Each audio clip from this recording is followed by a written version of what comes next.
Ladies and gentlemen, please welcome back Mary Rowe.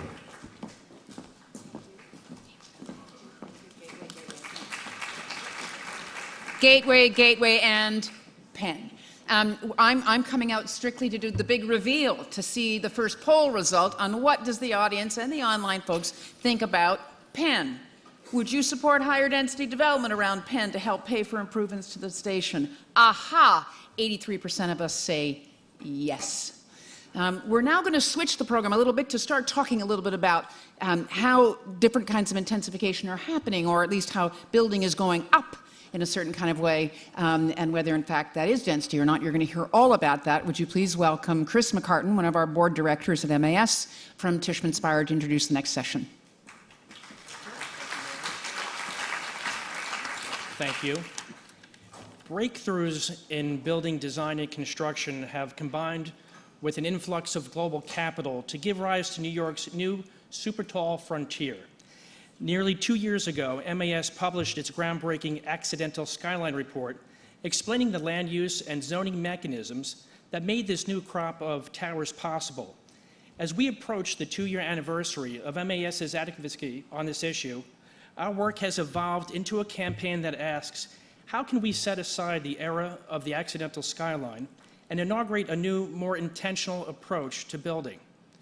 In a little bit, we'll learn about a breakthrough tool that calculates the potential impact of a proposed tower, and we'll talk about whether public benefit agreements can change the relationship between those new towers and their existing neighborhoods.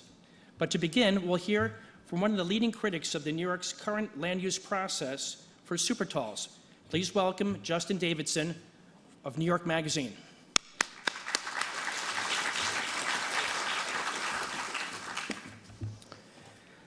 Thank you. Good morning. Every iteration of the New York skyline is abominable to one generation and inspiring to the next.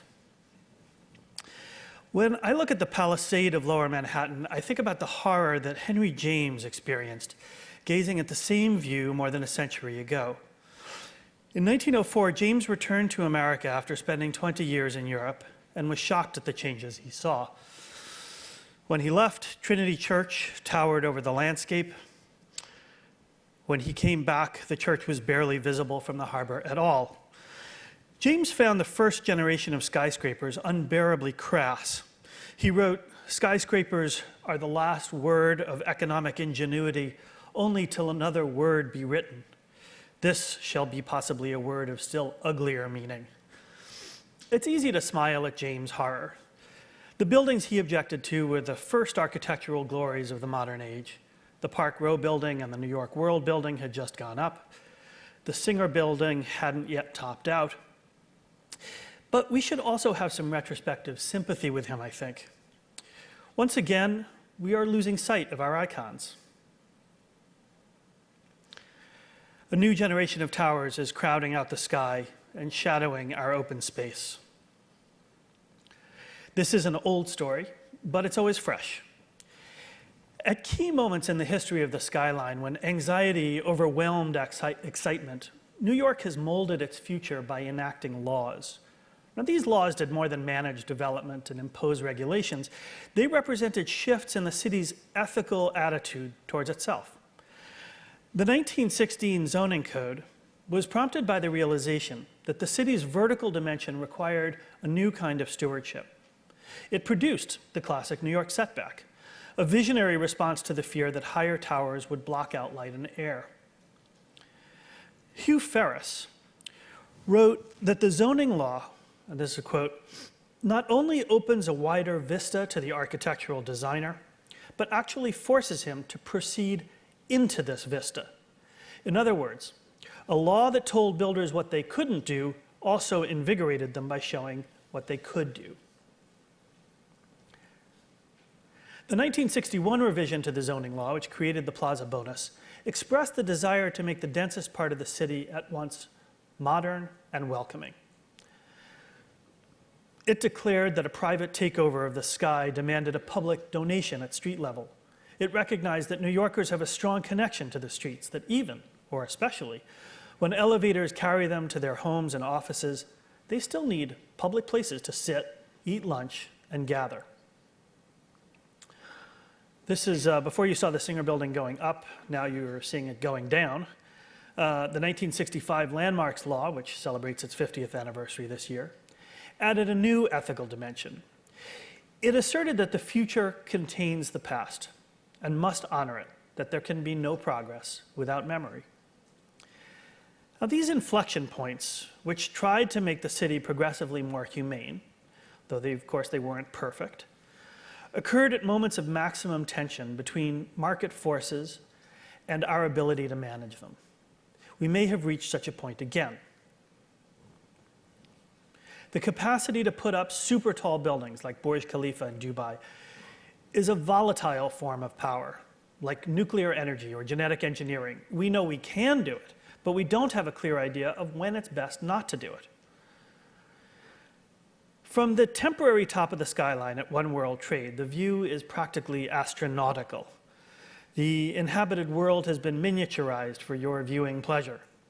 Peering down at this doll's house universe, it's hard to feel the desire to step back even farther from the life going on below. You can already see from the Poconos to Pelham Bay how exactly would a glimpse of Syosset intensify that majesty.